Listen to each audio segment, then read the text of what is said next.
Hello there, and welcome to 10 advanced tips and tricks about combat in Rimworld. In this video, I got a lot of little things that are easy to use and will make combat substantially easier if you work with them.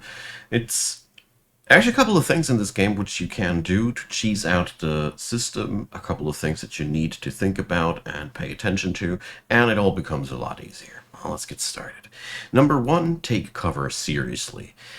In gunfights, the party without cover loses very, very quickly. When both parties are in cover, it's a good idea to think about whether you want to lure the enemy party out of cover, or if you just have way more firepower than them and you'll be just gunning them down before they can get stray bullets into your team.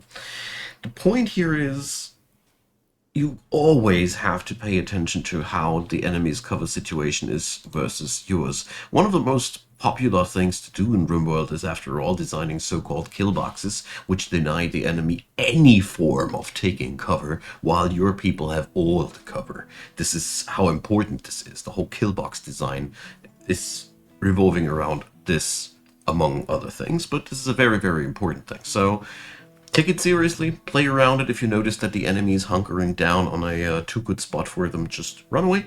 They'll follow you. It's very, very easy. Number two, vision quality. So this is another thing which is very, very important and so easy to overlook.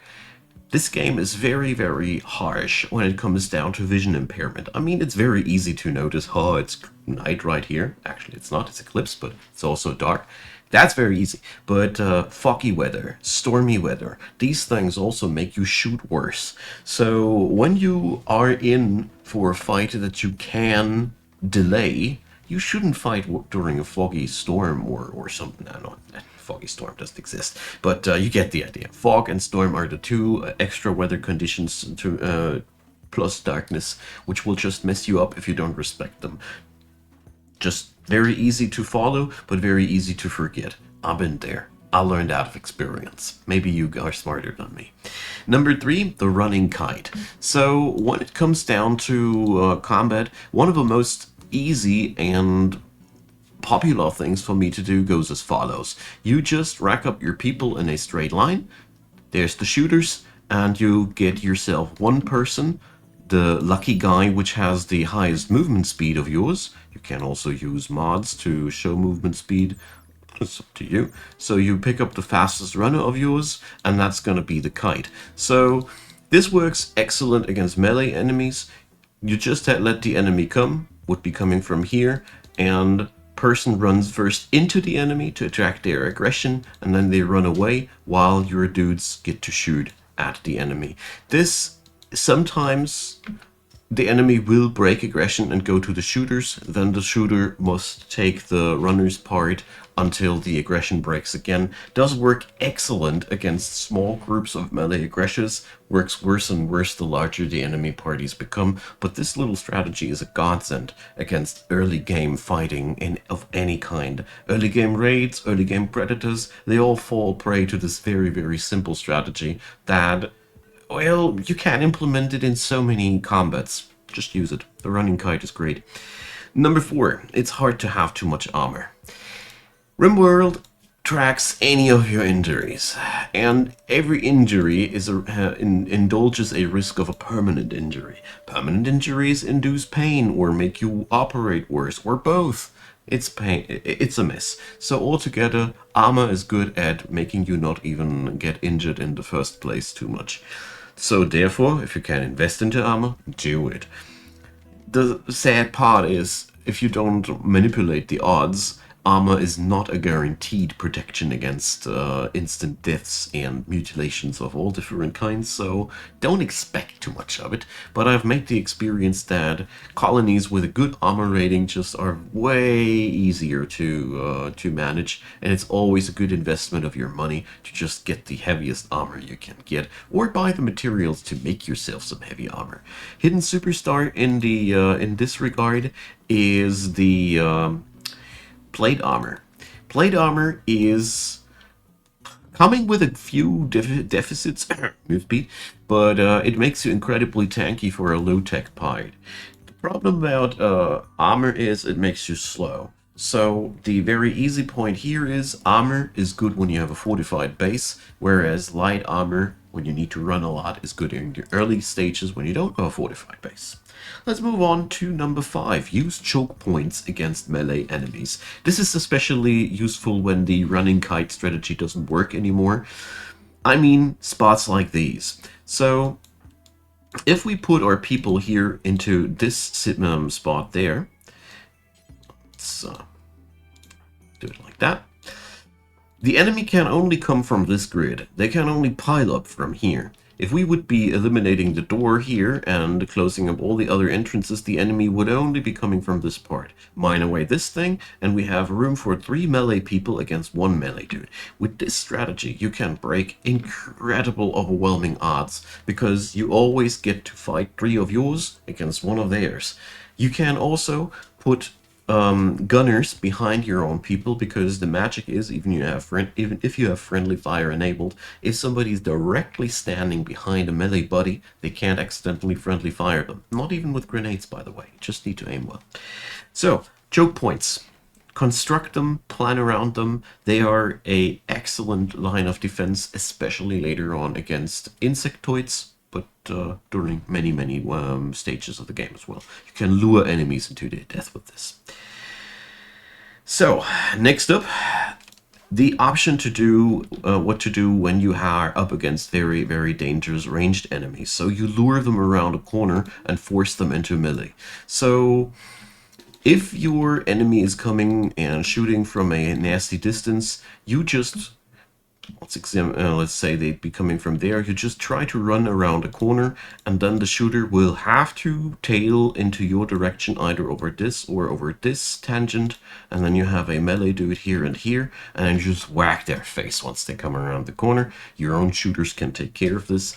Never ever, if you are against somebody with a very heavy assault weapon, mechanoids at the later stages of the game love to do this, try to do a gunfight against these. You lure them around the corner and you whack their faces, and you shoot them with short-range weaponry. But more about that later. Number 7, explosives on enemies. I really got to dedicate an entire point about explosives on enemies here. If you see frag grenades, or even worse, rocket launchers, grenade launchers, these enemies are prime targets. They can destroy so much of your entire game plan. A stray rocket can easily devastate much your entire colony if you are on a tight formation and it hits you dead center. Goodbye game. So that means especially this luring people around corners game becomes essential against enemies with high-grade explosives. So building corridor snakes which allow you to delay the enemy, something like situation like this, for example, gives you the option to control the enemy even more, because then you have all the time in the world to see how they walk, and you can even make things worse with putting barricades in there that makes them move slower. So this is very important with in very high difficulty runs, because then you sometimes get a pack of 10 people with explosives spawned. That can happen, and it will happen. It's pretty tough to beat. So I don't know any other things except for using consumables. Seriously, psychic shock lances, siege shells, also very good, or whatever you have. Enemies with explosives are, to me personally, the worst in the book. Now, number 8, the range of guns and which gun to bring when. So it's a very simple thing. In the standard vanilla game, the assault rifle is the perfect jack of all trades rifle. It has a decent range all over the board, good burst, good damage, nice pierce. There's everything in there, but it's lacking any specialization. If you need something for short, close range combat, chain shotgun is, to me personally, the king of the hill. Has a really good damage, penetration isn't too bad either. Its accuracies on short ranges are excellent, and it shoots darned often. To me, not bad. Directly followed by a heavy SMG. These together are really, really good short range options that you can get together. There's obviously better option, but I'm here strictly talking about the things that you can get together if you are still working on a budget here. And last but not least, in the short range gunnery, I really got to give the good old revolver a honorable mention. This thing is quite sick. Has a decent damage, very, very high firing speed, and the accuracies on short range are really something to look at. So this is good for the short range, and when it comes down to the long range, like I said, I love the assault rifle, and the other thing is, where is it? Up here, the sniper rifle. The sniper rifle is excellent to mention due to two reasons. It has, like, obviously, high range, high pierce, but it also has the quality that you can kite kill centipedes with that. Mechanoid centipedes have, with any of their weapons, a lower range than the sniper rifle. So 3 or 4 sniper rifle dudes can kite this thing indefinitely and kill it. So take that into mention. It's the best long-range weapon when it comes down to this, but I personally fell in love with the assault rifle as the all-over-the-cross method. Lastly, I want to mention the pulse-charged weapons, charged rifles and such. They are medium range and high armor piercing, excellent against mechanoids later in the game. But apart from that, I wouldn't use them too much over the assault rifle. They're mostly there for the armor pierce. Number 9, have doctors ready. Whatever combat you take, it really, really is recommendable to have at least one colonist in your colony that's not really a fighter, but somebody who's going to pick up people and patch them up when they drop down dead bleeding.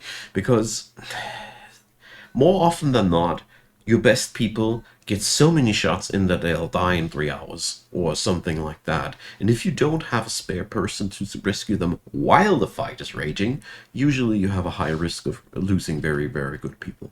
Therefore, doctors ready, ideally a hospital together with that, ideally high quality medicine.